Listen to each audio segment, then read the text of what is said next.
Bismillahirrahmanirrahim. Assalamualaikum warahmatullahi wabarakatuh.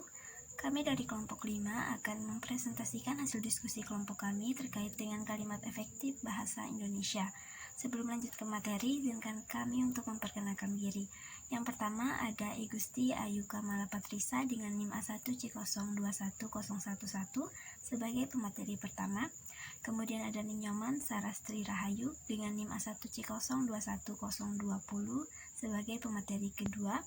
Lalu ada Reni Angriani dengan NIM A1C021027 sebagai pemateri ketiga. Lalu ada Anissa Fatmawati dengan NIM A1C021051 sebagai pemateri keempat. Lalu saya sendiri, Anda Septina Berlian, sebagai moderator dan penarik kesimpulan pada materi kita kali ini dengan NIM A1C021067. Lalu ada Igede Aditya Jaya Ardana dengan NIM A1C021080 sebagai pemateri kelima, serta Ida Rahmawati dengan NIM A1C021083 sebagai pemateri keenam.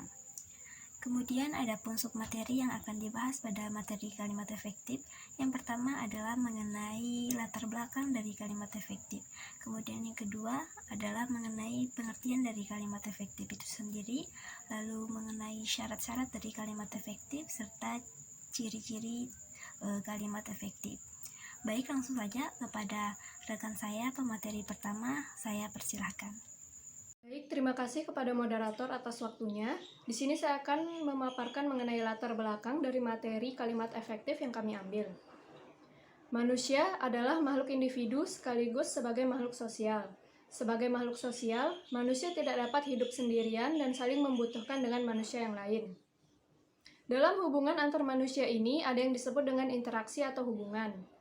Untuk bisa berinteraksi atau berhubungan dengan manusia lainnya, maka diperlukan bahasa sebagai media komunikasi. Komunikasi dan bahasa bisa diibaratkan seperti dua sisi koin yang tidak bisa dipisahkan. Di mana ada aktivitas komunikasi, di situ ada bahasa yang digunakan agar proses komunikasi berjalan lancar. Belajar berbahasa itu artinya belajar berkomunikasi yang baik. Artinya, kalau menginginkan komunikasi bisa berlangsung dengan baik, maka harus pandai-pandai menggunakan kalimat dalam bahasa. Kalau tidak, yang akan terjadi adalah kesalahpahaman. Kemudian, pengertian kalimat efektif. Kalimat efektif adalah kalimat yang disusun berdasarkan kaidah-kaidah yang berlaku, seperti unsur-unsur penting yang harus dimiliki setiap kalimat atau subjek dan predikat, memperhatikan ejaan yang disempurnakan, serta cara memilih kata atau diksi yang tepat dalam kalimat. Kalimat yang memenuhi kaidah-kaidah tersebut jelas akan mudah dipahami oleh pembaca atau pendengar. Kemudian, kalimat efektif menurut para ahli. Yang pertama, kalimat efektif adalah kalimat yang bukan hanya memenuhi syarat-syarat komunikatif, gramatikal, dan sintaktis saja, tetapi juga harus hidup, segar, mudah dipahami, serta sanggup menimbulkan daya hayal pada diri pembaca. Rahayu tahun 2007.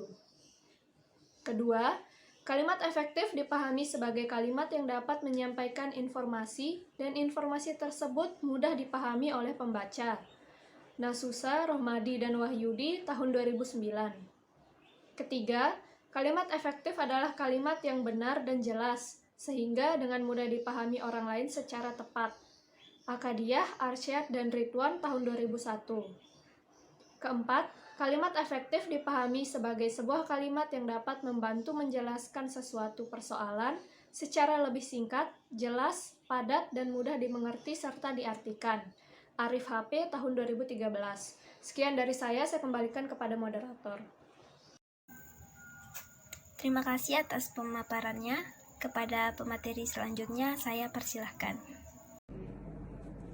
Terima kasih sebelumnya kepada moderator. Di sini saya akan menjelaskan syarat-syarat kalimat efektif. Yang pertama, syarat kalimat efektif yang pertama adalah adanya kesepadanan struktur. Adapun yang dimaksud dengan kesepadanan struktur adalah keseimbangan antara pikiran atau gagasan dan struktur bahasa yang digunakan. Struktur kalimat yang baik minimal harus memiliki unsur subjek dan predikat. Boleh ditambah dengan unsur objek, keterangan, atau unsur pelengkap. Kesepadanan akan ditujukan oleh kemampuan struktur kalimat dalam mendukung gagasan yang ingin disampaikan. Jadi, suatu konsep atau gagasan yang lengkap harus disampaikan dengan kalimat yang strukturnya lengkap pula. Yang pertama ada subjek predikat. Sekurang-kurangnya sebuah kalimat harus memiliki subjek dan predikat yang jelas. Ketidakjelasan subjek atau predikat suatu kalimat tentu saja membuat kalimat itu tidak efektif. Kejelasan subjek dan predikat suatu kalimat dapat dilakukan dengan menghindari pemakaian kata depan di, dalam, bagi, untuk, pada, sebagai, tentang, mengenai, menurut, dan sebagainya di depan subjek. Yang kedua, kata penghubung intrakalimat dan antar kalimat. Pemakaian kata penghubung secara tepat, baik secara intra maupun antar kalimat, dapat membentuk kalimat menjadi efektif. Sebaliknya, ketidaktepatan pemilihan kata penghubung ini justru akan merusak hubungan antara satu unsur dengan unsur yang lainnya. Yang terakhir, subjek ganda. Subjek ganda dalam kalimat menimbulkan penafsiran yang salah bagi pembaca. Contohnya, pertanyaan itu saya kurang jelas. Kalimat tersebut mempunyai subjek ganda yaitu pertanyaan itu dan saya. Kalimat tersebut dapat diperbaiki dengan menambahkan kata bagi di antara pertanyaan itu dan saya sehingga kalimat yang efektif sebagai berikut. Yang pertama, pertanyaan itu bagi saya kurang jelas. Atau yang kedua, saya kurang jelas akan pertanyaan itu. Yang kedua, di sini ada syarat kesejajaran. Kesejajaran dalam kalimat atau penggunaan bentuk-bentuk yang sama untuk menyatakan gagasan-gagasan yang sederajat yang terdapat dalam satu kalimat akan mendukung keefektifan kalimat. Artinya, jika bentuk pertama menggunakan nomina, bentuk kedua dan seterusnya juga harus menggunakan nomina. Jika bentuk pertama menggunakan verba, bentuk kedua juga menggunakan verba. Demikian pula bentuk atau kategori yang lain, contohnya itu harga minyak disesuaikan atau kenaikan itu secara wajar. Dan yang kedua, harga minyak disesuaikan atau dinaikkan secara wajar. Sekian dari saya atas presentasinya, saya kembalikan kepada moderator. Terima kasih. Terima kasih atas pemaparannya. Kepada pemateri selanjutnya, saya persilahkan. Saya ucapkan kepada moderator, di sini saya akan melanjutkan atau menjelaskan tentang syarat-syarat kalimat efektif. C di sini ada penekanan. Penekanan dalam kalimat digunakan oleh seseorang agar bagian yang mendapatkan penekanan itu mendapat perhatian yang cukup besar oleh pembacanya. Dalam bahasa lisan, biasanya penekanan itu menggunakan ucapan yang diperlambat, suara yang keras, atau intonasi yang tinggi. Dalam bahasa tulis, penekanan dapat dilakukan dalam beberapa cara berikut. Yang pertama ada posisi di dalam kalimat. Bagian-bagian yang ingin ditekankan dapat diberikan pada posisi depan sebuah kalimat. Pengedepanan bagian yang ingin ditonjolkan ini bisa mengenai subjek, predikat, objek, atau unsur lainnya sebuah kalimat. Contoh, Presiden menegaskan agar kita selalu hidup disiplin. Yang kedua ada urutan logis. Jika kalimat yang dibuat berupa penggambaran tentang peristiwa atau kejadian itu hendaknya diurutkan secara logis. Hal ini akan sangat membantu pemahaman pembaca. Demikian pula urutan mengenai tingkat kepentingan maupun proses. Yang ketiga di sini ada pengulangan kata. Bagian-bagian ujaran yang dianggap penting sering diulang agar mendapat perhatian dari pembaca. Di samping itu, dengan pengulangan diharapkan maksud kalimat menjadi lebih jelas. Yang keempat di sini ada penggunaan partikel penekan. Di dalam bahasa Indonesia terdapat beberapa partikel. Partikel memiliki fungsi untuk memberikan penekanan pada bagian-bagian kalimat tertentu. Yang D di sini ada kehematan. Unsur penting lain yang perlu diperhatikan dalam penyusunan kalimat efektif ialah kehematan. Kehematan berkaitan dengan pemakaian kata, frase atau unsur-unsur kalimat lain yang sekiranya tidak diperlukan atau dipandang berlebihan. Misalnya di dalam pemakaian kalimat yang berturut-turut yang memiliki subjek yang sama, pengulangan subjek pada kalimat berikutnya dipandang tidak perlu, kecuali dengan tidak disebutnya subjek itu kalimat menjadi kurang informatif.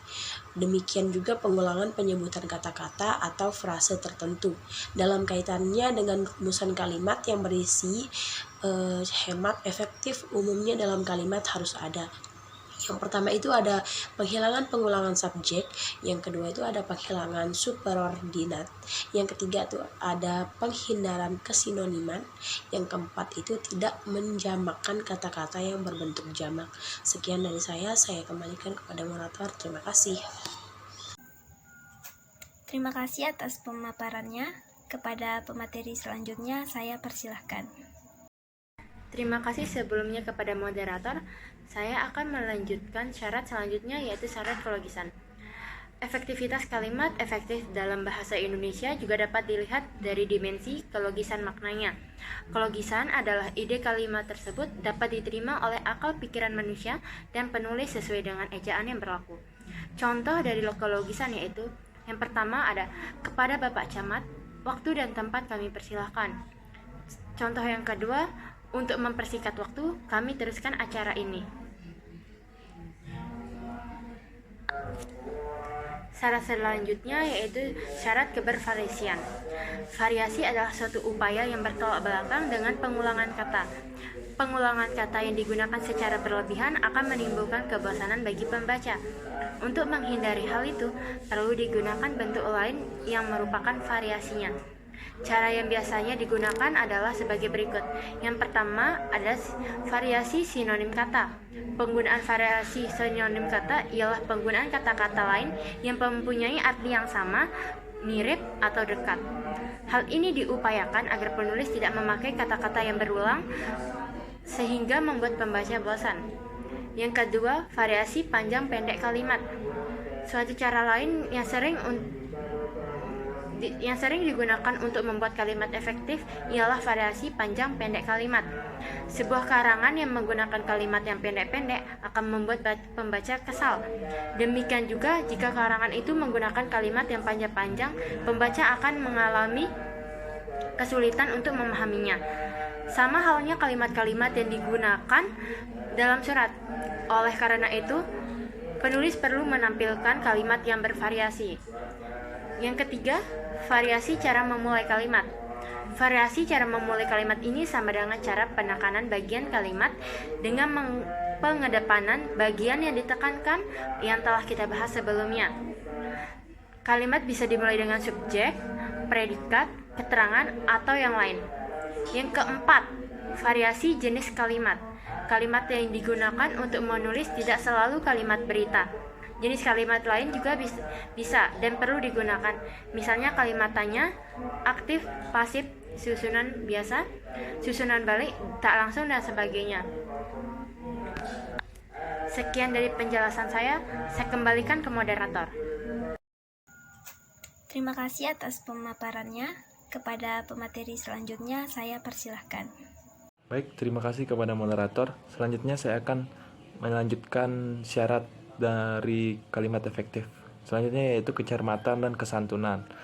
Persoalan kecermatan di dalam pemakaian bentuk-bentuk kebahasaan adalah persoalan yang sangat tidak mudah untuk diselesaikan. Banyak kesalahan kebahasaan yang dilakukan oleh para penulis, peneliti, dan penyunting bahasa yang terkadang penyebabnya adalah ketidaktelitian dalam memerhatikan bentuk-bentuk kebahasaan. Adapun yang dimaksud dengan kecermatan bahasa itu pada intinya adalah kehati-hatian dalam menyusun kalimat dan bentuk-bentuk kebahasaan yang lain sehingga hasilnya tidak akan menimbulkan tafsir ganda. Santun atau tidaknya bentuk kebahasaan yang digunakan seseorang akan sangat ditentukan oleh pilihan kata, oleh orang yang digunakan, oleh orang yang bersangkutan. Bahasa yang cermat biasanya adalah bahasa yang cenderung bersifat santun. Dengan bahasa yang benar-benar cermat dan santun demikian itu, hubungan yang harmonis dan relasi cenderung positif akan dapat terjadi dengan baik. Baik, terima kasih kepada moderator. Selanjutnya saya akan menjelaskan mengenai ciri-ciri kalimat efektif. Ciri-ciri yang pertama yaitu sesuai ejaan yang disempurnakan EYD. Pada kalimat ini harus memakai ejaan atau tanda baca yang tepat. Kata baku juga harus menjadi perhatian agar tidak sampai kata yang dituliskan ternyata tidak tepat. Baik, saya kembalikan ke moderator. Terima kasih. Terima kasih atas pemaparannya. Kepada pemateri selanjutnya, saya persilahkan.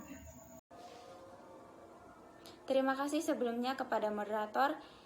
Saya akan menjelaskan tentang ciri kalimat efektif yang kedua, yaitu sistematis. Kalimat yang sederhana adalah mempunyai susunan subjek dan predikat, lalu ditambahkan dengan objek, pelengkap, dan keterangan mengefektifkan sebuah kalimat. Maka, buat kalimat yang urutannya tidak memusingkan, jika memang tidak ada penegasan pada kalimat, subjek dan predikat diharuskan selalu berada pada awal kalimat. Yang ketiga yaitu tidak boros.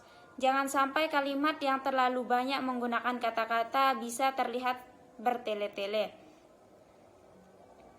Lihatlah susunan kalimat yang itu pasti dan ringkas agar si pembaca atau pendengar lebih mudah memahami gagasan yang dituangkan. Yang terakhir yaitu tidak ambigu. Syarat terakhir pada kalimat efektif yang menjadi sangat penting sekali untuk menghindari pembaca atau pendengar dari multitafsir. Dengan menggunakan susunan kata yang ringkas, sistematis, dan sesuai dengan kaidah-kaidah kebahasaan, pembaca atau pendengar tidak kesulitan menangkap kalimat yang ditulis sehingga tidak ada kesan ambigu. Sekian dari saya kembalikan kepada moderator.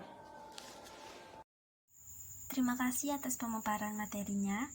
Baik, adapun kesimpulan yang bisa kita ambil pada materi kita kali ini, yaitu di mana manusia merupakan makhluk yang sosial. Sebagai makhluk yang sosial, kita melakukan hubungan sosial atau kontak sosial pada kehidupan sehari-hari. Dalam melakukan kontak sosial atau hubungan sosial ini, kita menggunakan bahasa sebagai pengantar komunikasi.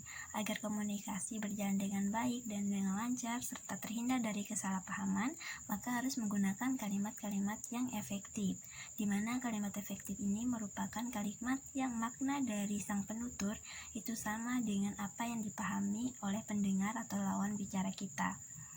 Yang mana kalimat efektif ini penyajiannya itu harus berdasarkan kaidah-kaidah bahasa Indonesia yang meliputi syarat-syarat dan ciri-ciri yang telah dijelaskan sebelumnya.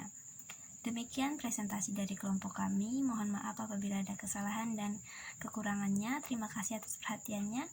Akhir kata, wabillahi taufiq wal hidayah. Wassalamualaikum warahmatullahi wabarakatuh.